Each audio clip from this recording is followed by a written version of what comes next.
Sa mga maiinit na balita ngayong tanghali. Pagsisimula ng klase sa July 29 sa mga paaralan na naapektuhan ng bagyong Karina. Ilang mga paaralan sa Marikina ginagamit pa rin bilang evacuation centers. Ilang eskwelahan sa Bulacan. Pangulong Ferdinand Marcos Jr. patuloy na nag-iikot para bisita. Ilang mga lugar sa bansa patuloy na uulanin ngayong araw dahil sa pag-init. Nais niyang ayon sa Pangulo, kailangan malaman ang estado ng bawat lugar at ang kanilang mga pangangailangan upang mas epektibong makaresponde ang national our healthcare.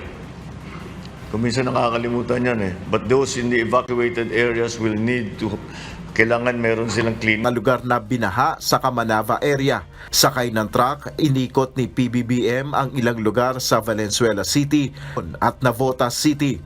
Pinangunahan rin niya ang pamimigay ng relief goods. Andito po kami para mag-inspection ng kape. Ni Pangulong Marcos ang nasirang navigational gate sa Navotas. Ito ay nasira dahil sa nagpumilit na pumasok ang isang barge. Ayon kay We have to examine some of the designs of our flood control. Dahil, for example, this was not the amount. Nagpaalala rin si Pangulong Marcos ng tamang pagtatapon ng basura. Sana matuto naman ng tao, huwag kayong nagtatapon ng basura. Basura, yun ang nagbara doon sa mga pump natin. Kaya hindi kasing effective na pwede. Sa kasalukuyan, lubog pa rin sa baha. Ang residente ay nananatili pa rin sa mga evacuation center. Nel Maribhok, UNTV News and Rescue, Diyos ang aming sandigan, serbisyo publiko. Alas 3 ng hapon kahapon, July 25, at mga putik na patuloy na nililinis ng pamahalaang lungsod at ng Metropolitan Manila Development Authority. Ayon at pagbibigay ng ayuda sa mga apektadong residente. Gayunman dahil sa lawak ng mga lugar na binaha, kulang anya ang ayon kay Mayor Marcy, nasa higit 30,000 na mga residente ng lungsod ang labis na naapektuhan ng pagbaha at tinatayang ang pinsalang iniwan ng pagbaha. Samantala apektado ang maliliit na kabuhayan ng ilang mga residente sa Barangay Tumana matar ang arawang kita niya sa maliit na tindahan. Kaya naman daing niya na matulungan sana sila na mabigyan ng pangpuhunan lalo gamit sa pagtitinda ng fishball at iba pang merienda ang tinangay ng baha. Nag-aalala din siya dahil baka ang refrigerator na ginawa sa pagtitinda ay hindi na gumana matapos malubog sa baha. Daing din niya ang pandagdag sana sa puhunan para muling Mayor Marcy pag-aaralan ng pamahalaang lungsod kung paano i-re-realign ang budget upang mabigyan ng pinansyal na tulong ang mga Diyos ang aming sandigan, serbisyo publiko ang aming pinahahalagahan. Na ng UNTV News Team sa Tumana, Barangay Bagong Silangan sa Quezon City. Isang araw ito matapos manalasa ang matinding buhos ng ulan at banugasan niya mga gamit na naputikan. Mahigit isang dekada na itong nakatira sa lugar at malapit sa ilog.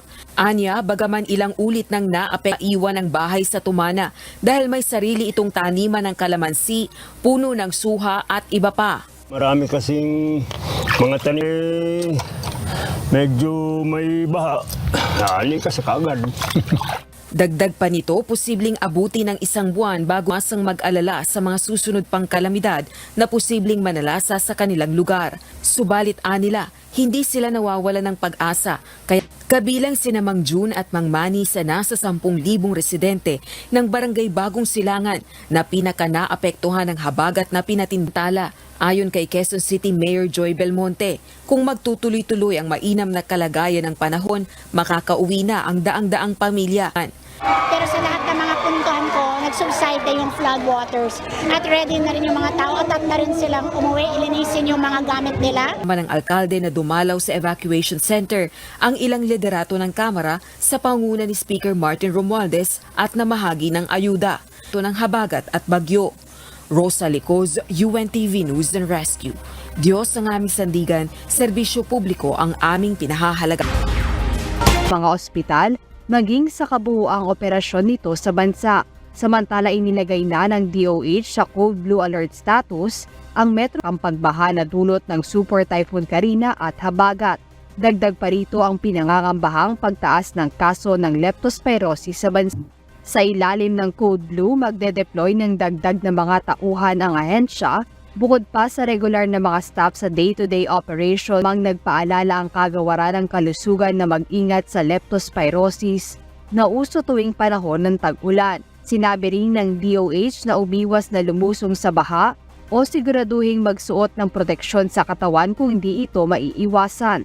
Jed Neresina, UNTV News and Rescue. Diyos ang aming sandigan, serbisyo publiko ang aming pinahahalagahan. Ng kuryente sa ilan pang customer. Binigyang diin ng power distributor na prioridad nila ang kaligtasan hindi lang ng mga customer kundi maging ng kanilang mga Asher Kadapan Jr., UNTV News and Rescue. Diyos ang aming... Kapag high tide, humina rin ang kapasidad ng pumping stations dahil dito. Kasalukuyan ang kinukumpuni ang floodgate at sa doon sa mga mabababang lugar, sa mga coastal areas, sa parting Hagunoy, sa Kalumpit at maging dito nga sa lugar ng Malolos. Ito ng habagat at pagpapakawalan ng tubig sa nanggaling sa Ipo at ng Bustos Dam. Lubog pa rin sa baha ang mga sa probinsya ng Bulacan, lalo na sa Hagunoy, Kalumpit, Pompong at Malolos City. Sa May Kawayan City at Marilao, Bulacan, pagamat tumuhupa na ang baha ng Malolos sa Integrated School sa Santo Rosario, lubog sa baha ang labas at loob o halos lahat ng mga individual. Ang 41 anyos nga na si Lea Kabagi na ngayon ay namamalagi sa evacuation center. Problema niya sa darating pa nito, kagagaling lang nito sa operasyon at sa nasabing at nasabay pa na nawalan pa ng trabaho yung kanyang asawa na isang construction. Nakapagpasok ng kag-aaral kung ganito kong bahay. Sa evacuation pa po kami, wala pa po kami mga pambiling gamit. Marami din at mga matatanda papuntang evacuation center at maging sa mga palengke. Pakiusap nila na sana ay mapuspone muna ang klase sa pasukan lalo gamit ng kanilang mga anak at iba naman pati doon sa kanilang mga apo.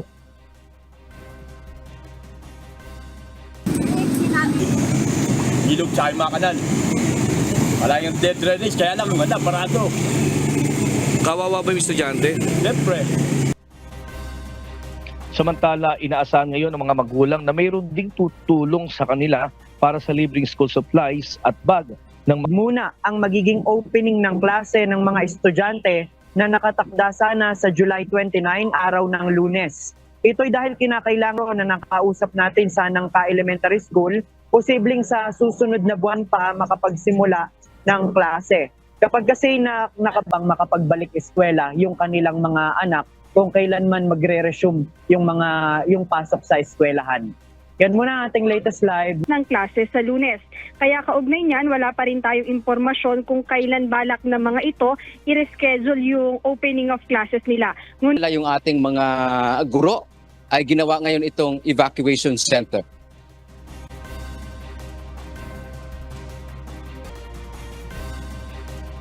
Hindi ba rin madadaanan ng maliliit na sasakyan yung mga kalsada dito sa Barangay Santolan, Panghulo at itong kanilang barangay?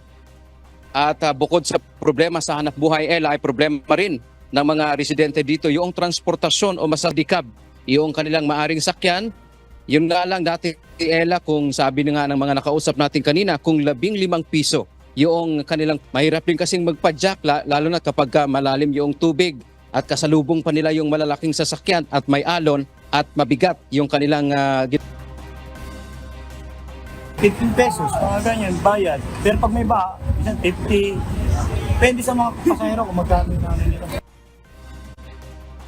Marami rin sa mga residente dito ngayon ay wala pang kuryente simula noong Miyerkules. Kaya naman hindi rin sila daw nilang pumunta sa ibang lugar o barangay.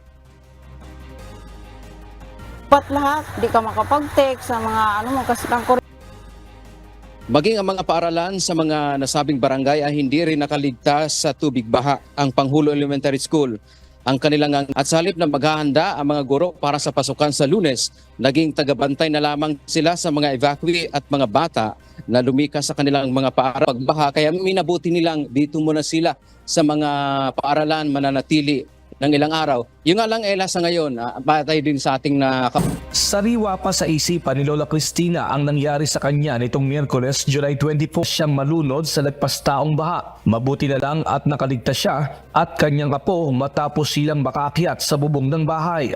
Kahapon naman, ang makapal na putik at mga nakasabit at nagkalat na basura na iniwan ng baha. Dagdag pa ang mga nasirang mga sasakyan at motorsiklo dahil wala din silang kuryente at supply ng malinis na tubig.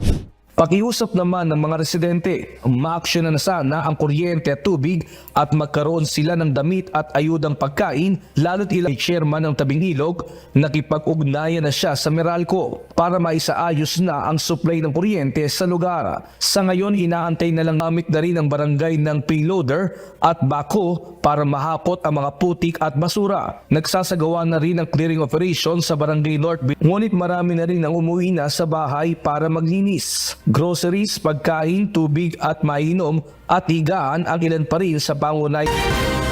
Natagpuan na ng Pilipinas ang spill boom, ang paligid ng lumubog na motor tanker at pagkatapos ay bubugahan na mamamayan.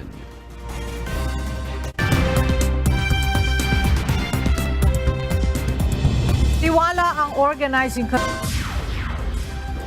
Greenest sa kasaysayan ng Olympic Games ang pangako ng Organizing Committee ng 2024 Paris footprint pagkatapos ng kabuuan ng mga palaro. Samantala, ayon sa ilang hindi sang-ayon